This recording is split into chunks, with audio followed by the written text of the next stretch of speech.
to think about how we're going to standardize instructors, and mainly what I was trying to get to is how am I going to ensure that what they see, the students, when they show up to the academy, is something comparable to what they would have expected from myself, because I don't teach every single class here, but they do see me on the video, so that what they're expecting when they show up is the Joe the video guy, or some representation of that.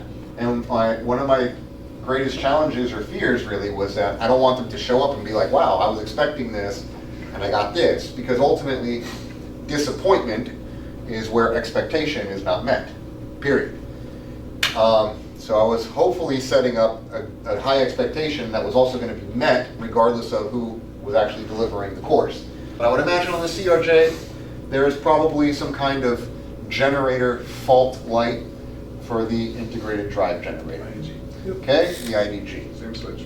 Okay, same switch. Now, pretty much every one of these fault lights universally has either a high oil temperature or a low oil pressure type to it. Okay, there's usually also a generator fault light that has to do with generator line contactor open. In other words, it's not powering the bus. Right? Okay. Now, in the world of CBT, the CBT, or the instructor-led boring training environment, will go through the fact that there's an engine with an accessory drive that houses several components, including an integrated drive generator, amongst other things, that generally will flow power to a generator control unit, or a GCU, which checks for power quality.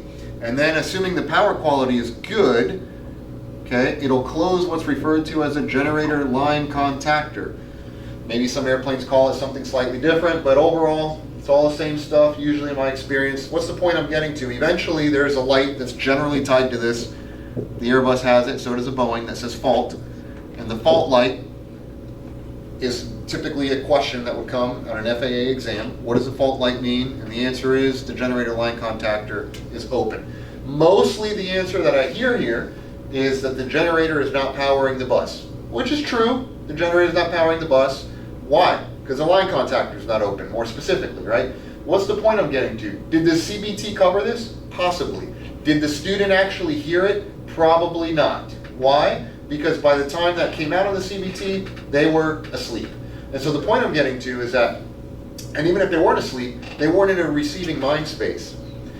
So, if it was in a classroom, the instructor, or the courseware, delivered, but they weren't paying attention. So did they actually receive it? No. No, okay? And this is why I say we must prioritize connection over the lesson, because if I don't ensure you're receiving, it doesn't matter what I'm delivering, it will never land, ever.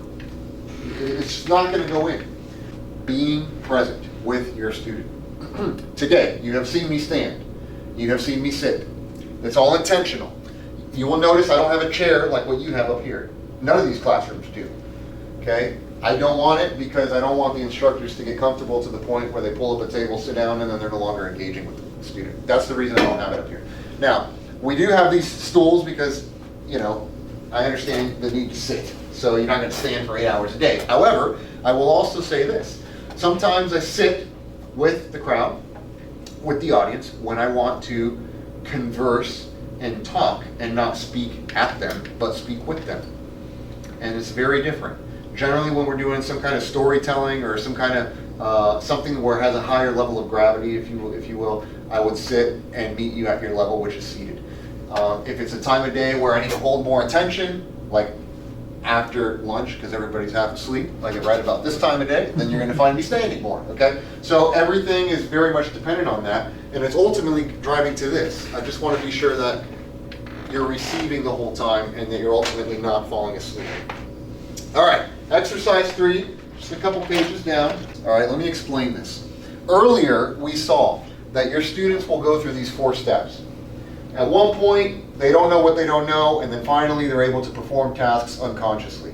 The same is true for you as an instructor. At one point, you will be delivering material that is relatively new and fresh, and therefore you are stuck in the presentation, maybe you don't have too many stories, you kind of get stuck in whatever material you have.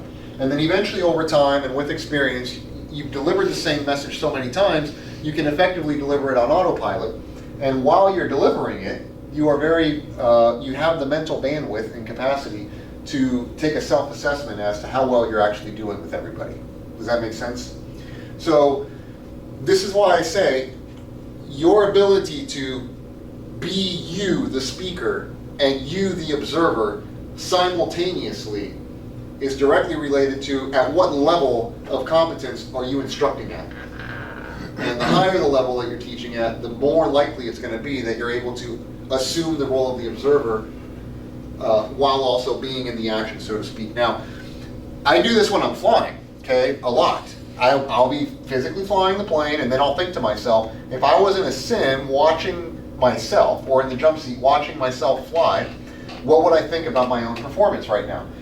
And the closest way for me to be able to do that is to use the automation, boom, autopilot on, so that I can physically occupy the seat and mentally occupy the jump seat in the back. And I do this a lot, particularly when we're in high density like traffic areas. Atlanta, crazy busy.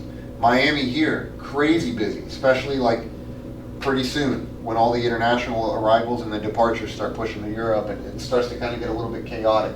A lot of automation utilization so that I can become an observer more so than somebody who's actually in the fight, so to speak. You heard me say, disappointment always follows not meeting expectations. Disappointment always follows not meeting expectations. Universal truth for life.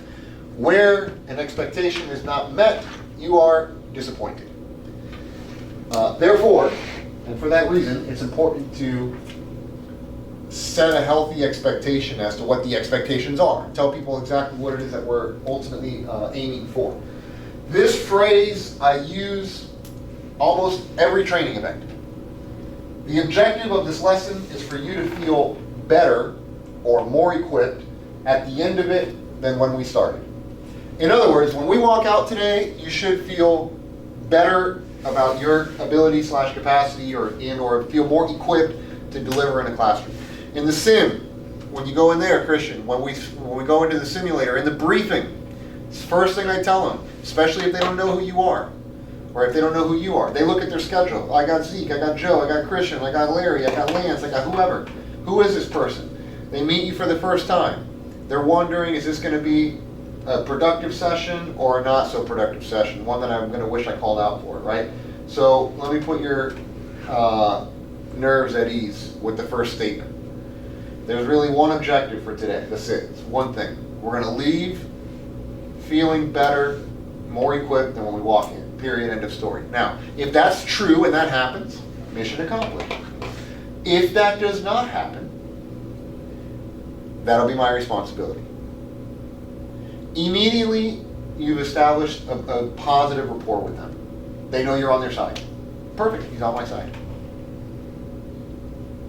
Because I am. I don't want to see you do bad. And there's nothing in that for me. For some people there is. They like that. They get off on the fact that, oh, we're making it difficult for this person, which ultimately they shouldn't really be in that role.